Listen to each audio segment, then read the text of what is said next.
Assalamualaikum warahmatullahi wabarakatuh.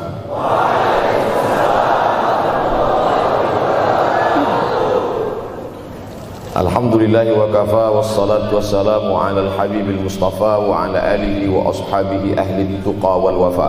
Subhanaka la ilma lana illa ma 'allamtana innaka antal alimul hakim. Rabbi shrah li sadri wa yassir li amri wahlul 'uqdatam min lisani yafqahu qawli. Yang sama-sama kita hormati bapak-bapak wakil rektor, tidak dapat saya sebutkan satu persatu, ketua takmir masjid, hadirin hadirat jamaah fardu subuh, bil khusus adik-adik mahasiswa mahasiswi, insyaallah kita semua dimuliakan Allah Subhanahu wa taala. Man shallas subha fi jama'atin, siapa yang salat subuh berjamaah, faka'annama shallal laila kullah, dapat pahala seperti sholat sepanjang malam. Berarti kita sudah sholat sepanjang malam, tapi tetap besok malam tahajud. Jangan karena sudah sholat subuh berjamaah lalu tidak lagi tahajud, apalagi yang memang tak pernah tahajud, dan ini dijadikan alasan besok kalau ada orang membangunkan dia, bangun sholat tahajud. Man shallas subha fi jama'atin faka'annama shallal laila kullah. Man shallas subha fi jama'atin, siapa yang salat subuh berjamaah, kana fi zimmatillah. Dalam hadis yang lain, siapa yang salat subuh berjamaah maka sampai petang sampai malam nanti dia akan mendapatkan zimmatillah, tanggungan. Makna tanggungan dipelihara, dijaga Allah zahir dan batin. Kalaupun dia mati hari itu, matinya dalam istiqamah dan husnul khatimah. Tapi dalam hadis ini cuma 3 Ustaz. Idza haddatsa kadzaba, bicara dusta, wa idza wa'ada akhlafa, kalau berjanji ingkar, wa idza tumina khana, kalau diberi amanah berkhianat. Dalam hadis lain, kalau sudah dilihat orang salat subuh berjamaah, insyaallah diselamatkan dari nifaq, kemunafikan dalam hatinya. Munafik diambil dari 3 huruf, nafaqa, nafaq, panal, terowongan, 2 pintu, ada pintu masuk, ada pintu keluar, punya 2 wajah, berbeda zahir, berbeda batin, tapi salah satu tanda adalah pada salat subuh. Mudah-mudahan Allah menyelamatkan kita dari sifat munafik. Makanya perempuan-perempuan kalau mau dapat suami yang selamat dari munafik, inilah dia pasukan sholat subuh ini. Selesaikan aja dulu 8 semester.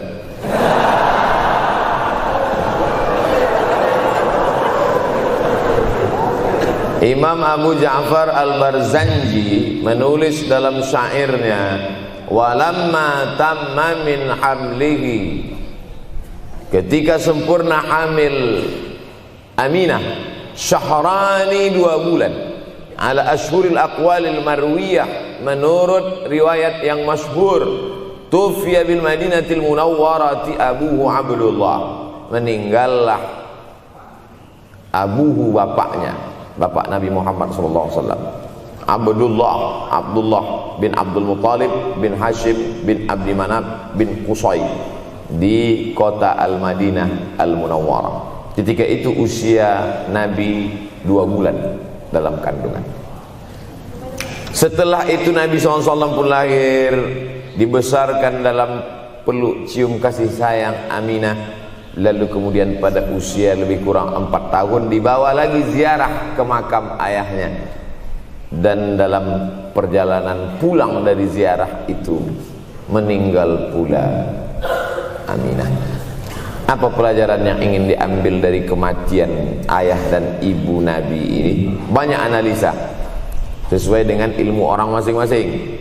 Bagi psikolog yang katanya pengaruh akal manusia itu dipengaruhi 4, maka kata mereka manusia ini berpikir itu dipengaruhi oleh pertama ayah, yang kedua ibu, yang ketiga bacaan, yang keempat lingkungan. Maka Allah ingin membersihkan Nabi Muhammad sallallahu alaihi wasallam dari 4 ini.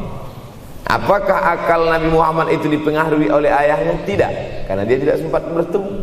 Apakah Nabi Muhammad SAW itu akalnya dipengaruhi oleh ibunya? Tidak, karena 4 tahun sudah meninggal dunia. Apakah Nabi Muhammad SAW itu dipengaruhi oleh bacaannya? Tidak, karena Nabi tidak bisa membaca. Walladzi ba'atsa fil ummiyina rasulan minhum. Allah yang mengutus dia kepada umat yang ummi, la yaktub wa la yaqra, tak menulis dan tidak membaca. Minhum, dan dia bagian dari mereka, dia juga tidak bisa tulis baca. Apakah Nabi Muhammad SAW itu dipengaruhi oleh lingkungannya? Tidak, karena di lingkungannya zina begitu bebas, tipu muslihat, dan dia tetap dengan jati dirinya bergelar Al-Amin, orang yang paling amanah menurut para psikolog. Tapi ada analisa lain. Mengapa ayahnya meninggal ketika dia berusia 2 bulan dalam kandungan, dan belum sempat pula dia mendapatkan kasih sayang seorang ibu? Di situ pula dia meninggal dunia, ibunya saat dia berusia 4 tahun. Maka salah satu analisanya adalah Allah ingin menjaga Nabi Muhammad SAW tidak sempat durhaka pada ayah dan ibunya, karena orang yang durhaka tak layak menjadi Rasul utusan Allah Subhanahu wa ta'ala. Makanya sehebat-hebatnya bapak Nabi Ibrahim bernama Azar. Apa kata Azar?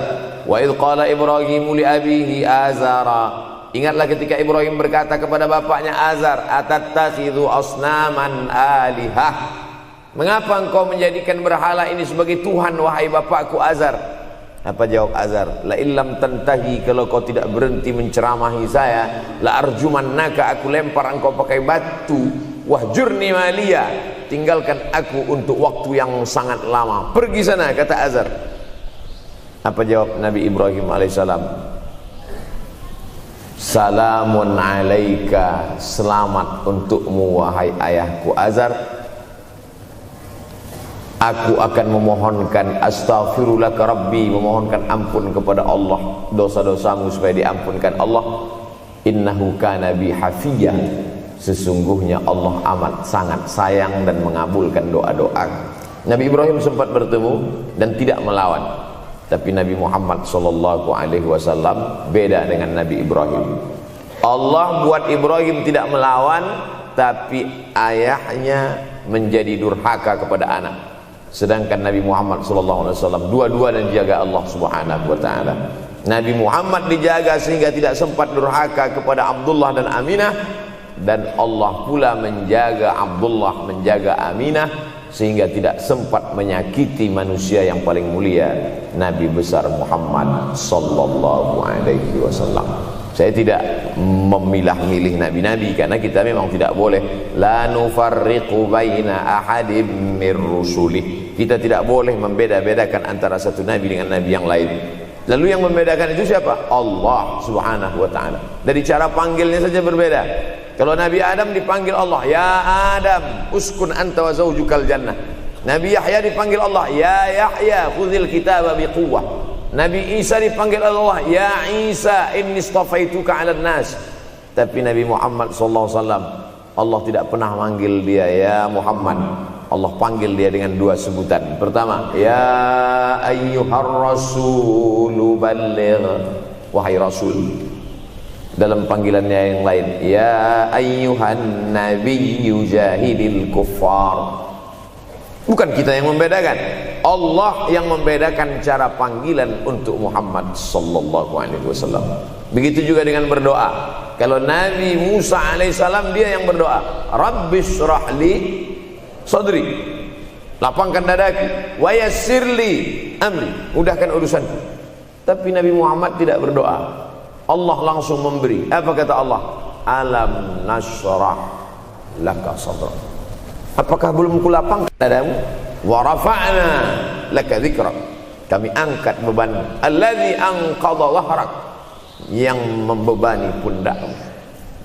Belum dia berdoa, sudah dikabulkan Allah, karena janji Allah kepada dia, wala saufa yu'tika rabbuka fatarda. Apapun yang kau mau, akan kuberi. Salah satu penyebab Allah memberi apa yang dimau sebelum meminta adalah kalau tidak pernah durhaka kepada orang tua.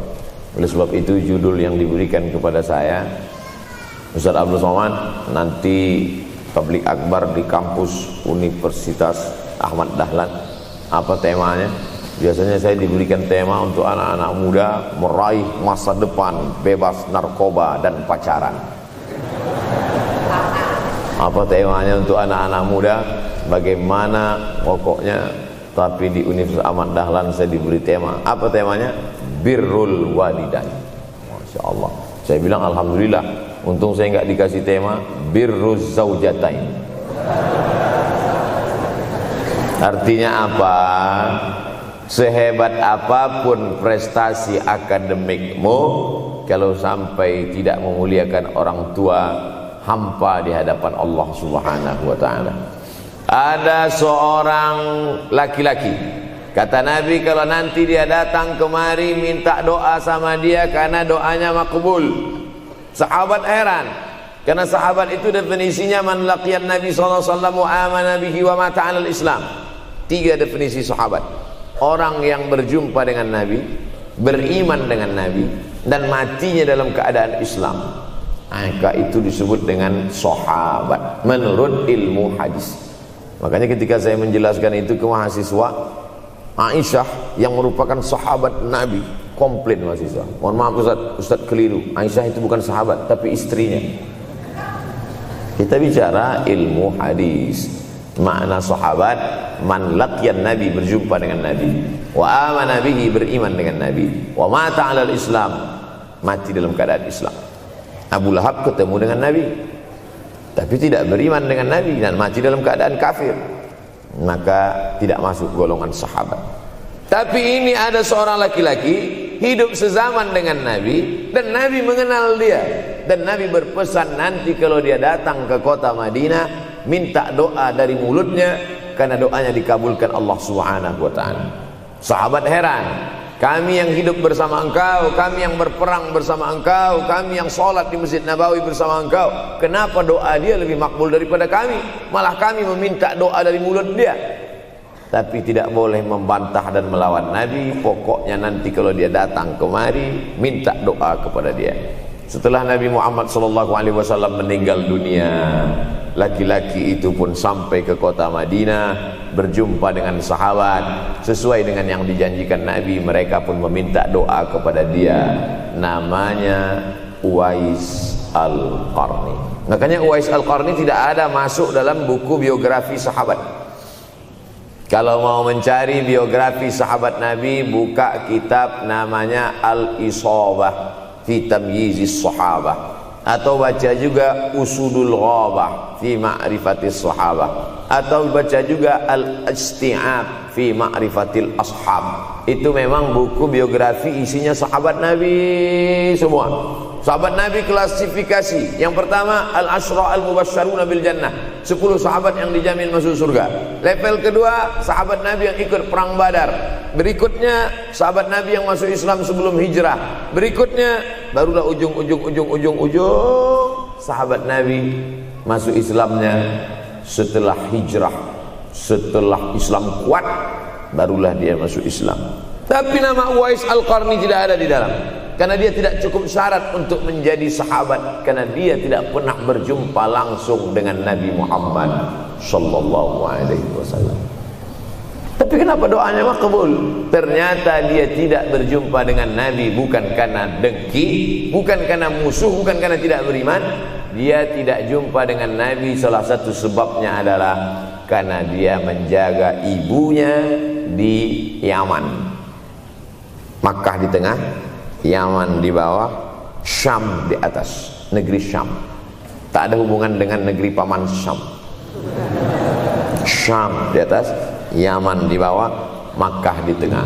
Liila fi Quraisy, perjalanan orang Quraisy. Ila fihim rihlatash shita'i was-shaib, perjalanan syita musim dingin, shaif musim panas. Musim dingin mereka ke Yaman, musim panas mereka pergi ke negeri Syam. Kenapa dingin ke Yaman? Karena Yaman ini kalau musim dingin tidak terlampau dingin, salju tidak turun.